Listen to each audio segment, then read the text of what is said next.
Jika kamu berada di hubungan yang toksik, hubungan toksik adalah hubungan yang tidak sehat yang membuat seseorang merasa tidak dipahami, merasa direndahkan, dan tidak dihargai. Jika kamu berada di hubungan yang toksik, kamu tidak akan bisa menjadi diri kamu sendiri. Di dalam hubungan yang toksik, biasanya ada emosi yang tidak bisa tersampaikan dengan benar, sehingga seringkali menimbulkan konflik batin seperti kebencian, rasa tidak hormat, dan tidak adanya rasa saling mendukung. Ketika berada di hubungan yang toksik, kamu akan merasa capek, rasanya sangat melelahkan dan sangat menguras energi. Kamu akan lebih sering mengalami kecewa, sedih, marah daripada mengalami kebahagiaan. Hubungan toksik sendiri tidak hanya terjadi pada sepasang kekasih, tapi bisa juga di lingkup pertemanan, pekerjaan, bahkan di dalam sebuah keluarga. Hati-hati jika kamu terjebak dalam hubungan yang toksik, karena kamu akan selalu terintimidasi, tidak bisa berkembang, dan perlahan tanpa disadari kamu bisa lepas dari nilai atau prinsip diri yang kamu miliki. Di kadar ketoksikan tertentu, bahkan terjadi hingga pada kekerasan fisik. Pelaku toksik juga biasanya bersifat manipulatif. Ia pandai memainkan emosi kamu hingga ketika ada persoalan, dia akan membuat kamu meragukan kebenaran diri dan membuat kamu merasa kamulah yang bersalah. Sangat mengerikan, bukan? Faktanya, hubungan yang toksik memang semengerikan itu. Dan ironisnya, banyak orang yang justru tidak menyadari bahwa mereka sedang berada di dalam hubungan yang toksik. Mereka adalah orang-orang yang memiliki trauma atau pengalaman buruk yang didapat jauh sedari kecil sudah tertanam di dalam diri mereka. Sehingga mereka menormalisasi perilaku toksik dan menganggapnya hal yang biasa. Hubungan yang toksik terjadi di dalam hidup seseorang adalah karena ia tidak menyadari betapa berharganya dirinya. Ia tidak memiliki hubungan yang sehat terhadap diri sendiri, dan itulah yang menyebabkan mereka-mereka yang toksik bisa dengan mudah masuk ke dalam hidupnya. Jika kamu sedang berada di dalam hubungan yang toksik, mungkin beberapa tips ini akan membantu kamu. Oke, simak ya. Yang pertama adalah komunikasikan. Cobalah membangun komunikasi yang terbuka, saling mendengarkan dari hati ke hati. Terkadang pelaku toksik juga tidak menyadari bahwa dirinya itu toksik, karena baik korban maupun pelaku bisa jadi ia adalah orang-orang yang memiliki trauma. Komunikasi bertujuan untuk memahami sudut pandang masing-masing agar bisa menyampaikan masalah yang dirasakan.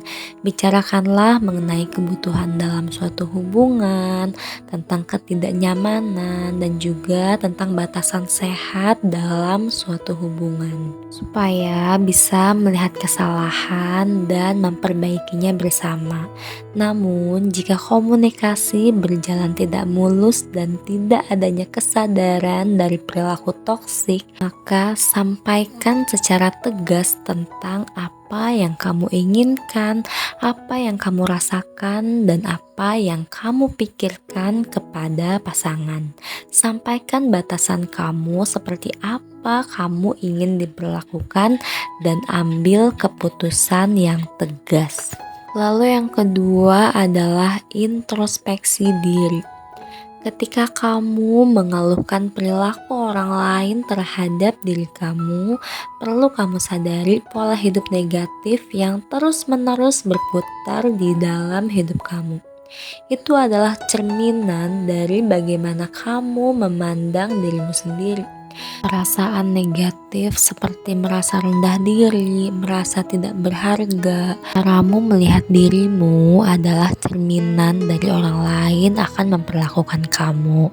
Kamu yang seperti itu mungkin bisa saja disebabkan karena luka-luka yang ada di dalam diri kamu yang perlu disembuhkan. Maka temukanlah luka-luka tersebut dan pulihkan lukamu satu persatu. Lalu yang ketiga, bangun hubungan yang sehat dengan diri sendiri. Kalau kamu jatuh cinta pada seseorang, tentunya kamu akan selalu ingin memberikan yang terbaik untuk dia kan.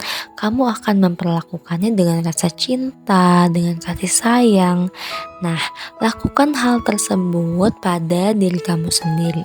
Bahagiakan diri kamu, prioritaskan diri kamu. Jangan takut untuk melepas orang-orang yang toksik di dalam hidup kamu.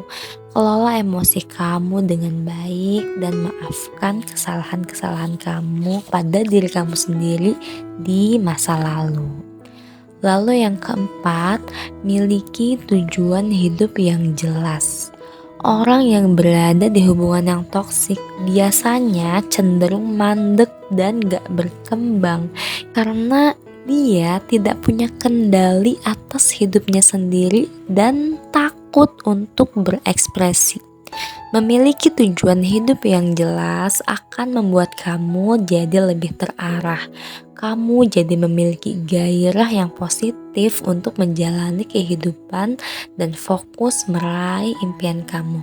Tuntunlah diri kamu menjadi orang yang maju dan berdaya, sehingga kamu tidak perlu siapapun untuk membahagiakan kamu. Kamu akan merasa cukup dengan diri kamu sendiri. Dan pada akhirnya kamu bisa memilih siapa yang boleh ada di dalam hidup kamu. Ladies, pertengkaran atau apapun perbedaan adalah hal yang wajar di dalam suatu hubungan. Menjalaninya tidak selalu dengan jalan yang mulus, tapi jika tidak ada keselarasan dalam memecahkan suatu masalah, jika hanya satu saja yang berjuang, jika terus-menerus menekan perasaan karena takut untuk mengutarakannya, maka mungkin hubungan ini sudah tidak layak untuk dijalani. Ketahuilah bahwa hubungan yang sehat adalah ketika orang-orang di dalam hubungan tersebut bisa saling menghormati, saling percaya, dan bisa saling mendorong untuk selalu bertumbuh menjadi versi terbaik bagi masing-masing. Bisa saling mendengarkan, saling membahagiakan, dan saling memahami sehingga bisa menjadi diri sendiri tanpa rasa takut. Oke, jadi itu dia pembahasan tentang jika kamu berada di dalam hubungan yang toksik. Semoga video ini bisa bermanfaat dan terima kasih telah mendengarkan video ini.